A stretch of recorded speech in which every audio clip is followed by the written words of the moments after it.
Welcome back to the Optima Method, where we focus on creating structure, optimizing how you operate, and ultimately helping you lead and live with clarity. Today's conversation is one that every leader, parent, partner, and professional needs to master, but very few actually do it well. We're talking about crucial conversations, the power of listening over reacting. The crucial conversations are the ones that truly matter, the ones that make you feel uncomfortable and make you want to run away, the ones where emotions are high, stakes are real, and outcomes that actually shape relationships, trust, and growth.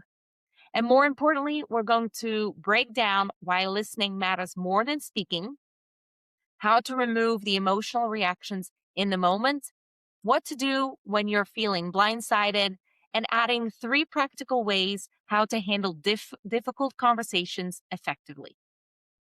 So, what makes a conversation crucial? A crucial conversation is not just any discussion, because we have those every single day. A crucial conversation is when stakes are high, opinions differ, emotions are involved. Now, think about when you're having those crucial conversations, it's most likely involved around performance feedback at work, a disagreement with your spouse, a parent addressing a coach because they don't like what their player is doing on the field, or a leader addressing poor behavior. And now these are not service level conversations. These are defining moments. And here's the reality, because most people don't want to admit that most people don't fail because they said the wrong thing. They fail because they actually reacted instead of listening. So we all say that we're good listeners, but what we're actually doing is waiting for our turn to talk, defending ourselves internally, preparing a response before the other person actually has a time to finish. And that's not listening. That's actually reacting. True listening requires pausing your internal dialogue, hearing the intent, not just the words, and observing the tone, the emotion, and the context in the crucial conversation. Because in crucial conversations, what's said is only 50% of the message. How it's said and why makes up of the rest. So let's talk about the moment that defines everything, the reaction window, the split second where you feel triggered, you feel defensive, you want to interrupt and respond immediately. That's where most conversations actually go wrong. So here's a discipline. You don't need to respond immediately. You need to process the conversation correctly. And that's called practical shift, because you want to pause before responding. Take a breath and ask yourself, am I responding to understand or to defend? Because once the emotions take over, the tone of the conversation changes drastically. Words escalate, and the intent of the conversation actually gets lost. And now you're no longer having a conversation, you're actually managing the conflict. So let's be real. Sometimes you don't get to be prepared. You are feeling blindsided. You walk into a conversation and suddenly feedback hits you out of nowhere. Someone brings up an issue you did not expect or were prepared for. Emotions enter before the logic actually has time to catch up. So what do? You don't fake readiness. Your reaction is going to actually catch up to you. So you need to create the space. And this is where you can say, in these conversations where you feel blindsided, I want to take a moment so I can process this feedback correctly. You can also say, this is important. Can I take a few moments to think it through? Or I'd like to revisit this conversation once I've had time to digest. And that reaction is not avoidance. That's actually maturity, because reacting fast is easy. Responding thoughtfully is leadership. So let's make this practical. I have 3 structured approaches you can use immediately on how to handle difficult conversations. So the first one is how to listen. Listen to understand approach. The focus here is clarity over control. So what to do? Let the other person speak fully. Do not interrupt them. Let them speak their thoughts and repeat back what you heard. Here's an example on how to react to what has been said. You can say something like, "What I'm hearing is that you felt unsupported in that situation. Is that accurate?" And by repeating it back, you actually have the ability to slow down the conversation, removing any assumptions and actually showing respect, making sure that you are listening on what is being said. Again, that is a listen to understand approach. The second one is the pause and process approach.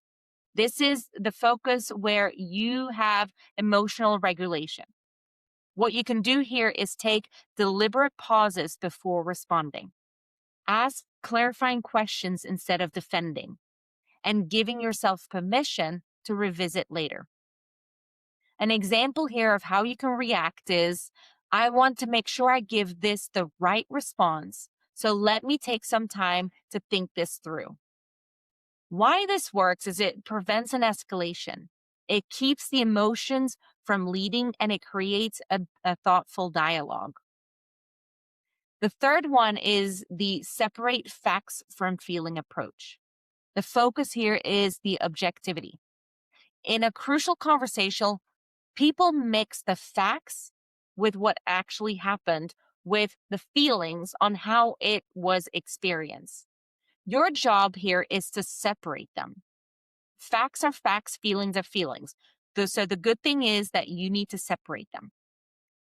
So ask yourself, what are the actual events? What is the perception? And where is the disconnect in this conversation?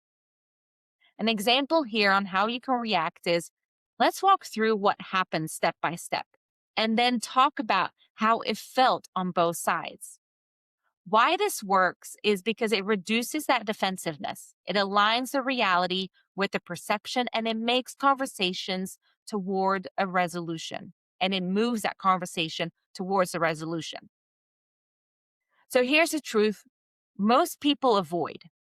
If you're not having difficult conversations, you personally are not growing, personally, but also as a leader. Growth comes from hearing things you don't agree with, being challenged on your behavior, seeing gaps you didn't recognize. And if you approach conversations the right way, you gain awareness. Your emotional discipline is moving up. You're building stronger relationships and better leadership presence because people don't trust perfection. They trust consistency, accountability, and the ability to handle hard conversations well. That is your growth as an individual, as a leader, as a partner. It shows that growth, and those conversations will end up being a little bit easier. I'm not saying crucial conversations are always easy to manage, but if you put yourself in those positions, you're actually able to grow personally.